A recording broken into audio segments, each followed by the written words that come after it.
In this case study, we will view the way that we deal with harder ore on the feed belt to the SAG mill. In this study, we will again look at a SAG mill closed with a trommel, followed by two parallel ball mill cyclone circuits. The circuit has already been mass balanced and calibrated using plant survey data. In this study, we will see the effect of harder or softer ore coming into the SAG mill. Now, knowing if ore is harder or softer is specifically related to the equipment piece that we are working with. So, for example, in a ball mill, we will use the popular bond work index number. So in ore properties, we will be looking at bond work index, and the bond work index should always be considered in terms of the closing screen size. If the bond work index is not specifically for a specific closing size, you will not be able to use it. So if it's not if this closing screen size was 106 micron, but you are achieving 53 micron in real life, you won't be able to use it. Now, for the SAG mill, we have various options when it comes to the ore properties. So the most accurate number would probably be the information that you get from a real plant. So here you will see in the ore properties that we have to enter hardness numbers for impact and abrasion. Now, impact and abrasion is the main modes of breakage inside the SAG mill together with attritioning. Now, the hardness index is between 0 and 100. 0 would be the softest and 100 would be the hardest. Now, if you have some sort of estimation of where your hardness lies, you can do simulations on both sides. So if your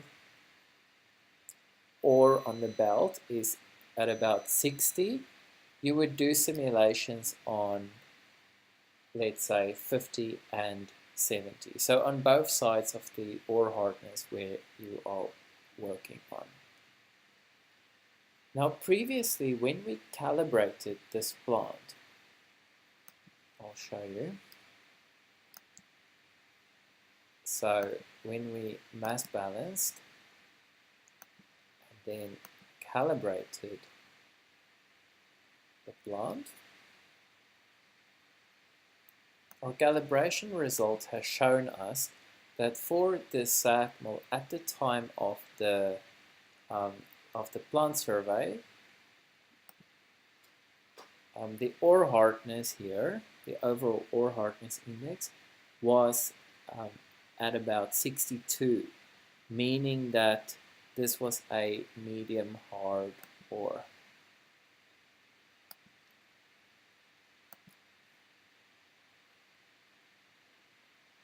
So when we look at the simulation of a SAG mill, we would do our simulation for ore hardness of around 60, 62 over here.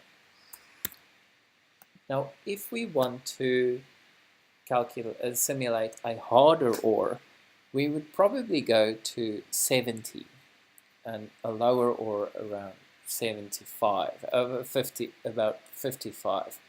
So it all depends on where the ore hardness is on that specific scale.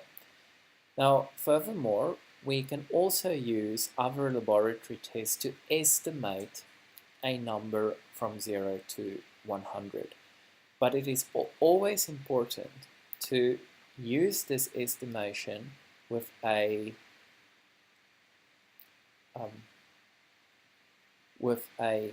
error margin.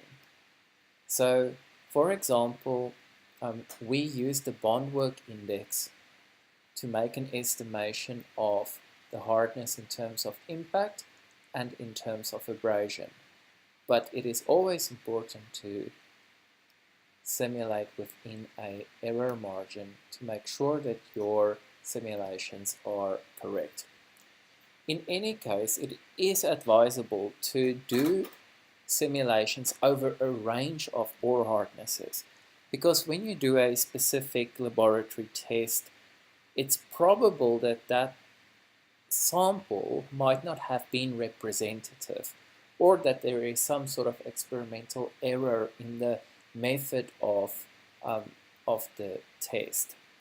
So let's simulate a harder ore than the ore during the survey. So if I am expecting a ore to become harder in the future, I have to see what my options are in order to process this ore. So if the ore becomes harder, logic tells us that the throughput would drop as a result.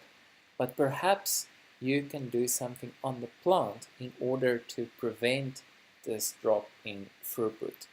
So here we can see that our predicted mill power is again higher than the installed motor power over here. Our total filling and our slurry filling is okay.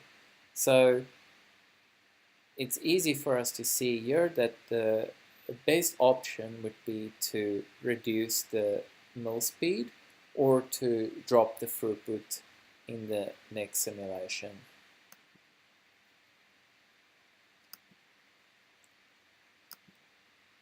So if I look at my operating variables in the SAG mill, the advice said I could change the ball load, but that would take too long and I would need something that I can do quickly on the plant. So again, we would change the critical speed or the percentage of critical speed.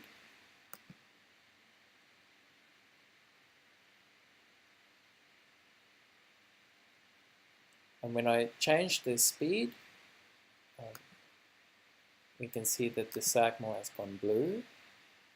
So if your ore becomes harder on the feed belt in this range, you would have to drop the speed, and then your power draw, your total filling, and your slurry filling will be in an adequate range. Now, this is a very short explanation of the ore hardness calculation. We do have a in-depth paper available for your viewing if you are interested, where we discuss this in much more detail.